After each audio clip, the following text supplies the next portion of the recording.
This season, I'm going to a game in every round of the FA Cup, starting with the extra preliminary round and following the winning teams along the same path until I reach the Wembley final in May.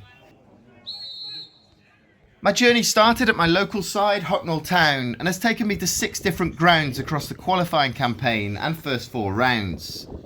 During that time, I witnessed Bottisford Town's run into the second qualifying round for the first time in their history, then briefly followed Bromsgrove Sporting and Chelmsford City before the qualifying campaign ended at Barnet's Hive Stadium. In the competition proper, I witnessed Exeter City's best run for 44 years as they made it to the 4th round for the first time since 1981, where they were knocked out after taking Premier League Nottingham Forest all the way to a penalty shootout. On Monday night, the competition took me to a new ground for the first time since early November, Nottingham Forest City Ground, for their 5th round tie against Ipswich Town. An added bonus of this game being at the City Ground is that I live in Nottingham, so it was only a 6-mile trip, and by contrast, Exeter City's St James Park is 218 miles away from my home. So the FA Cup brought me right back home, at least temporarily, and as this tie had been moved to the Monday night, it was the last game of the round, and the draw for the quarter-finals had been made the night before. Number 5 are Brighton and Hove Albion. Beat Newcastle United today. Should be number 8. Wonderful. Nothing has gone wrong. Nottingham Forest or Ipswich. So it's a trip down to Brighton's American Express Stadium for me at the end of March, regardless who wins this one. But would I be following Nottingham Forest or Ipswich Town? And with so many of the giants of the Premier League already leaving the competition, this could be seen as a huge opportunity for one of these 2 teams to reach Wembley Stadium and possibly even win the FA Cup. Both of these teams have lifted the famous trophy in the past, most recently Ipswich Town in 1978, but for Nottingham Forest it's been an even longer wait, as you have to go all the way back to 1959 to see their name on the cup. With Forest being the highest ranked team left in the competition, could this be their year? As usual, I got to the ground way ahead of kick-off, and look at that view of the City Ground as I walked over Trent Bridge. The Bridgeford stand sits right on the bank of the River Trent, and it's a famous old ground, one of the oldest in English football in fact. Nottingham Forest have played here since 1898, and the stadium was named the City Ground in celebration of Nottingham's new city status, which was granted just 1 year earlier, as part of Queen Victoria's Diamond Jubilee celebrations. And this ground has so much history. I haven't done so yet, but you can book a tour for just £25 per person, which will include the Nottingham Forest Museum and a look around their trophy room, which includes their famous European Cups. There's a small gift shop just inside the museum entrance too, which is useful if the club shop's busy. I will be booking a tour at some point as I have a few friends who have done it and I hear it's really impressive, so it's a must for any Forest fan. So after having a walk around the stadium, we went down to the club shop, and I wasn't allowed to take any videos in the club shop, so I had to do my filming outside. But the club shop's massive and there's so many things to choose from. I was going to get myself something from the Forest Club shop, but my friend had bought me this shirt with my name on the back, which is really nice and saved me a bit of cash. Although I'd got to the ground early, the atmosphere was already starting to build up, with music playing outside the Boot Room bar, which sits opposite the club shop, and is a really good place for home fans to get a drink on a match day. I got a burger from the van opposite, which was decent, but Premier League pricing definitely applies. I can't complain, but Exeter City's Kenneford Farm stall is still the best matchday food I've come across on this journey, and I'm not sure that's going to be beaten. We then had a bit of a walk along the river path to check out some of the views, and I got some videos of the impressive Brian Clough and Bridgeford stands, and there was a man outside playing bagpipes who's apparently there playing before every home match.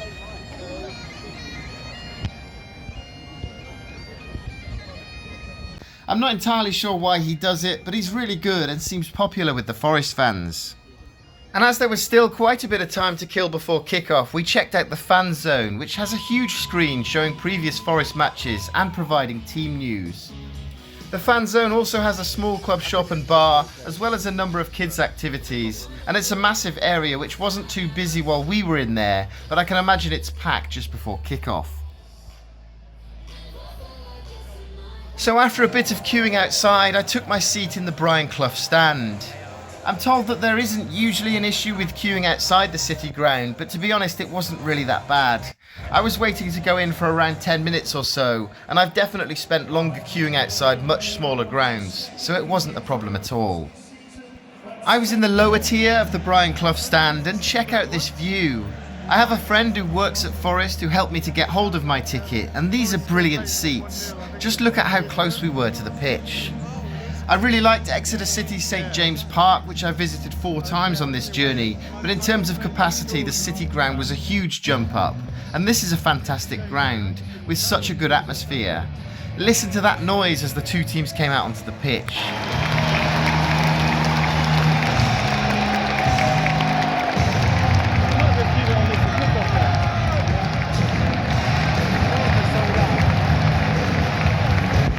Nottingham Forest are of course in their red, while Ipswich Town, backed by a really lively set of fans, are in blue.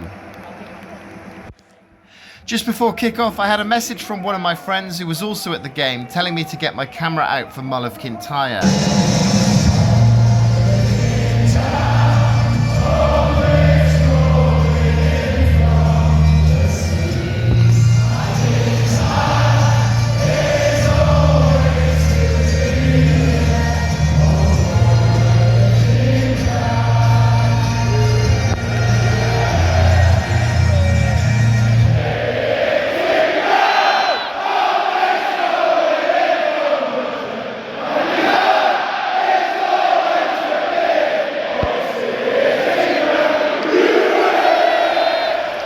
And I have no words. What an atmosphere. I did wonder what sort of team we'd see for tonight's fixture, as both teams have important Premier League games coming up. Nottingham Forest are still pushing for a Champions League place, while Ipswich are fighting to keep their Premier League status, so I did expect some changes. But also, as I mentioned earlier, several of the bigger clubs have already gone out, so this could be seen as a glorious opportunity for one of these 2 to win some silverware. Nottingham Forest had made some changes, and similar to that night in Exeter, they had several of their big names on the bench, while Ipswich Town had rested several of their key players, with Liam Delap on the bench. After seeing those lineups, I felt Forest would win this game comfortably, but this is the FA Cup, and who knows what could happen. Exeter gave them a huge scare in the 4th round after all. In the 6th minute of the game, there was a minute-long applause for Forest fan Sam Perkins, who'd lost his battle with motor neuron disease just a few days earlier. Despite battling his disease for 6 years, Sam had raised over £300,000 through his charity Stand Against MND, which I've included a link for in the description if you want to make a donation in his memory.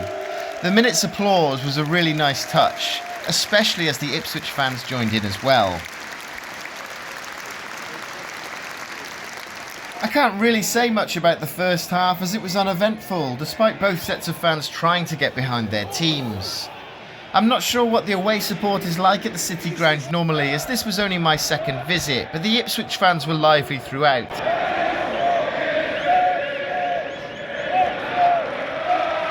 And fair play to them. 3 hours is a long way to travel, especially for an evening kick-off, and given the poor form they've been in recently. There were very few chances for either side, other than a defensive mix-up almost gifting Forest a goal, and this header going just past the post, but Ipswich survived, and the 2 teams went in at half-time with the score 0-0. I've seen some really entertaining games on this journey so far, and that first half won't be included among those. The second half started at a much higher tempo, however, with the visitors seemingly wanting to go for a goal after sitting back in a very defensive first half. And on 53 minutes they got their goal.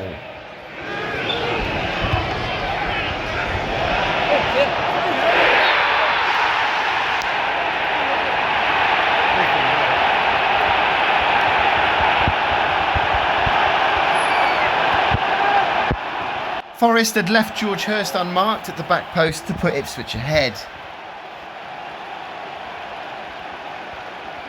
Forest then sent on Gibbs White and Elliot Anderson as they searched for an equalizer.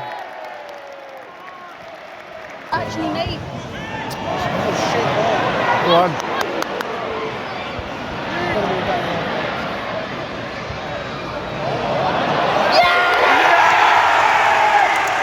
And Ryan Yates scored on 68 minutes to level the tie. And what a ball that was from Anthony Elanga.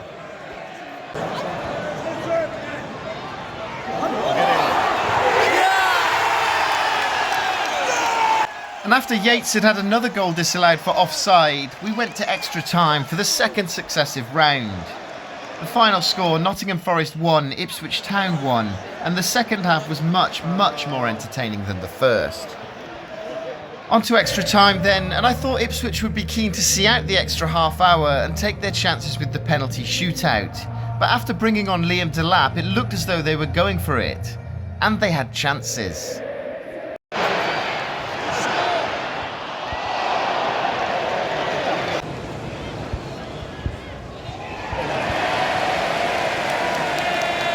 Deep into the second half of extra time, I felt Forest were lucky to get away with this challenge with Liam Delap running at them, though I think it was outside the penalty area.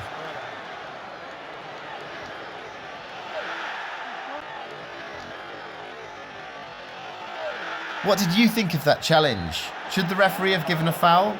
Let me know in the comments.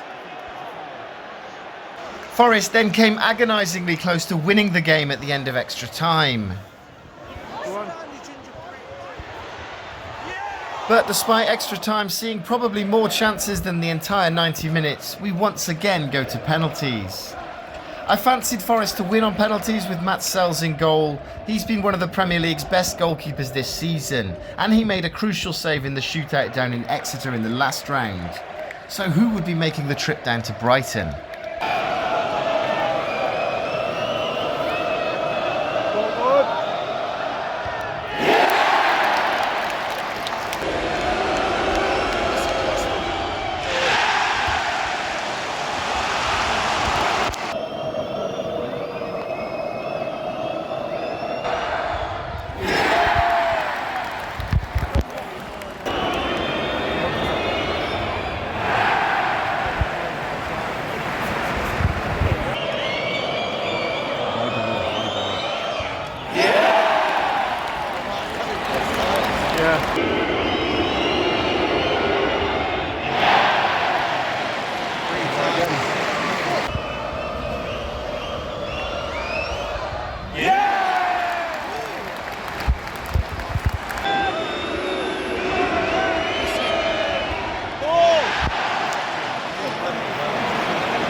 So after a near-perfect penalty shootout, SELS crucially saved Jack Taylor's penalty to send Nottingham Forest through to the quarter-finals, and one game away from a Wembley semi-final.